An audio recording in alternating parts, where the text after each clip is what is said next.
Hey, Magic fans, welcome back. This is your captain speaking here on Capnclyde's MTG, and we're here today to talk about will Wizards of the Coast get separated from Hasbro? Is it a buyout? Is it a separation? What's going on? So, without further ado, trade tables and seat backs in the full upright position as we take off to talk about the hot topic of the day because everybody else is, so why shouldn't I make a video about what I think this really means for Magic? So, remember, before we get started, like, subscribe, notification, comments down below feeds you to algorithm, going to 1,000 subscribers, yada, yada, yada. So, let's talk about it, guys. So, there's an asset management firm that's currently wanting to separate Wizards of the Coast from Hasbro. You can call it a spin-off or whatever you want. But as you can see here, this is an announcement. Some of this stuff is from this in particular is from Star City Games, but it's been all over the internet. Alta Fox Capital Management has nominated 5 candidates, including John Finkel, to join the board of directors. So what it's saying here is they want to spin off Wizards of the Coast and put these 5 people on the board of directors to navigate Wizards of the Coast by itself, separated from Hasbro. So as you go down through the article, you can read a few things. I'll just point out the stuff that's really important. This particular firm only has a 2.5% stake in Hasbro. It's issued a letter to shareholders telling them why they think they should actually be doing this. And to give you a quick breakdown of what the reason for this is, Hasbro stock is basically $100 a share, give or take. I don't have any of it, so wish I did. Uh, but because Hasbro is just Hasbro, they sell board games, Monopoly, Clue, you get it. They don't have a lot of room for growth or to get bigger or to actually like generate lots of big income without making more board games, which can be very expensive and not very profitable at times. So, the main cash cow of this whole endeavor is Wizards of the Coast with Magic the Gathering. Um, as you go down through here, uh, to give you a rough estimate, the Alta Fox, which is a firm for investing, believes that the Hasbro stock should be 200 a share, but the thing that's holding it back is Hasbro itself, not Wizards of the Coast and the Magic environment. They believe by separating Wizards from Hasbro and making it its own venture, company, subsidiary, what have you, they would have its own ticker number, and the shares of Magic, because of how much it grows with the player base and so forth and so on, would actually go up to 200 share, double what it is right now, making more money for the stakeholders, obviously. So, what does this mean in the long run? Well, first off, you can see here that Finkel has been nominated by Alta Capto to be the director for the at Hasbro board as a long lifetime Magic player. I appreciate that WSC has built while seeing they could be improved. We'd love to hear your ideas. Visit freethewizards.com. So this is the official tweet that came out. There's a card here. Down here somewhere is a whole picture of it. I thought. No, maybe not. All right, but anyway, this is like a white and a blue card. And 3, it says sorcery, obviously. Spell can be countered. Restore all enchantments you don't control. And return all wizards from exile to the battlefield. Gain 5 life. Um, it is kind of funny here. It says, after infiltrating the depths of Hasbro Lair, the Shadow Mage broke the chains that bound his wizard comrades. However, it was up to the newly freed wizards to ensure their own escape to sovereignty. So, it's very interesting. Um, so there's a 100-page investor presentation. Several people has already timed in about this. Reed Duke saying he'd have more confident investing time and money if he knew John was involved in the long time building of this. The particular page here says nothing will come of this, but it's still interesting. One of the better arguments was the coast moving away from Hasbro.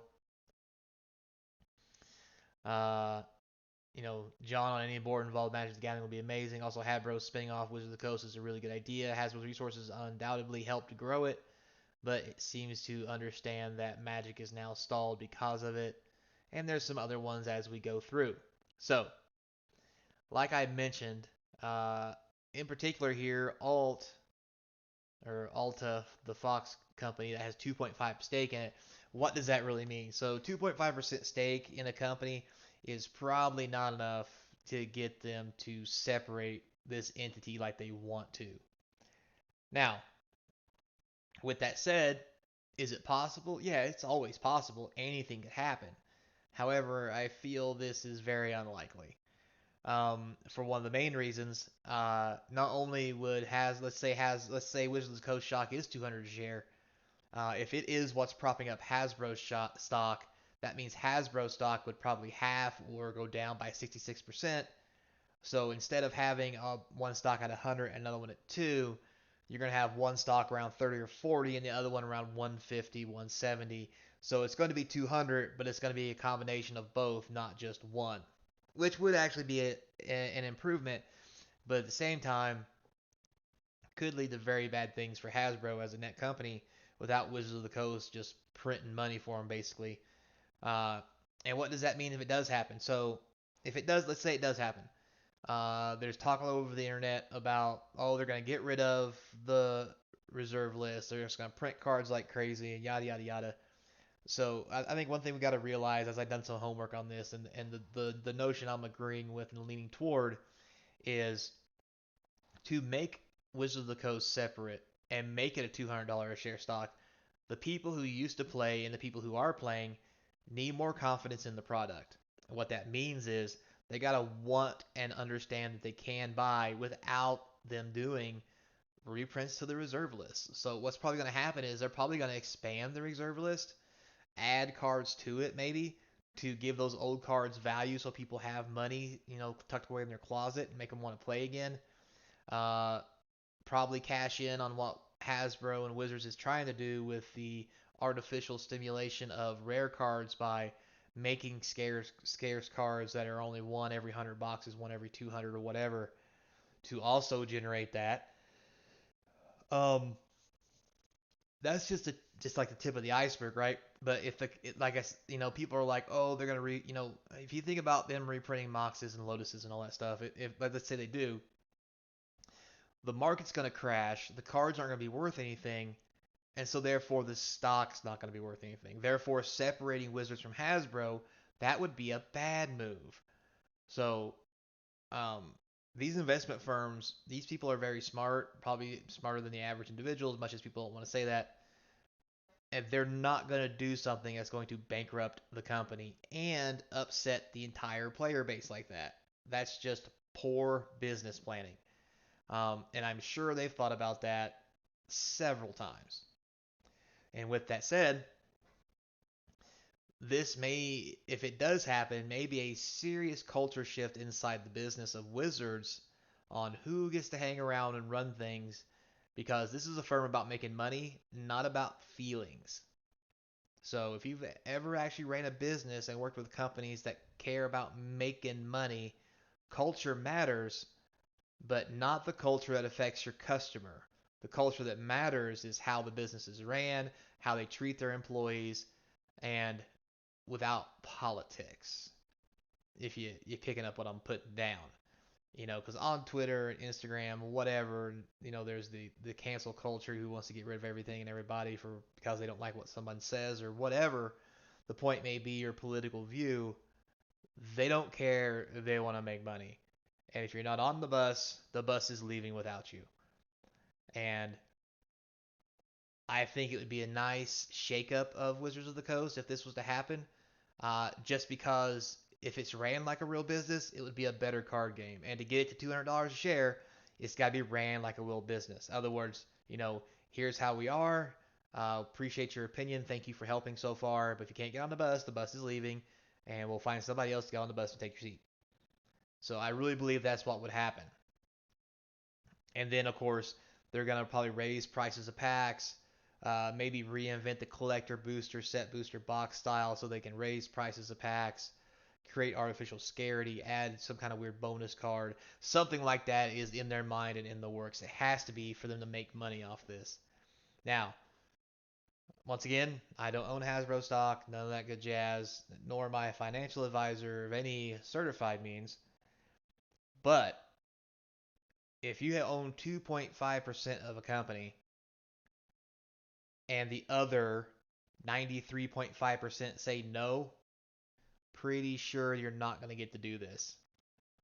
Um, Now, unless they can get the shareholders to agree to it, which is what they're trying to do. Now, at the end of the day, I think nothing honestly will come of this. Do I think this should have happened a long time ago or should happen now? Yeah, I kind of do because I think they have a point. Magic makes money hand over fist, and a lot of the reasons that we probably have seen, and this is my speculation, cut to pay the removal of Pro Tour and all this stuff to save money is because they're floating Hasbro's bill of all the stuff that they're not making money for. So if it was by itself again and had that wealth coming in where it could just kind of throw that money around to really bring the Pro Tour back and incentivize people to play, I'm not saying they have to bring back the Pro Tour status or anything, just the Pro Tour in general, and make everybody play all the time for every round without having any actual, gold, silver members or whatever. I think that'd be great. And I think the only way to do that is to get it out from the umbrella of Hasbro. And to make a long story short. But remember, as always, I'm not a licensed advisor, nor do I understand all the back dealings and what's really going on. Do I think it's going to happen? No. Do I think it should? Yes. Would it be good for the game? I definitely think it would because you don't make something like this and want it to be $200 a share stock, which is double what it currently is, by ruining the market and making it uncollectible. So, yeah, so that's my 2 cents, guys. A lot of people are talking about it, and I've watched a lot of their videos to kind of get my information and thought about it real hard, and there you have it. So, thanks a lot for your time, guys. I do appreciate it. We'll stay on top of this. If I hear anything else, I will let you know. And as always, until next time, be kind. And I hope to see you across from the game table.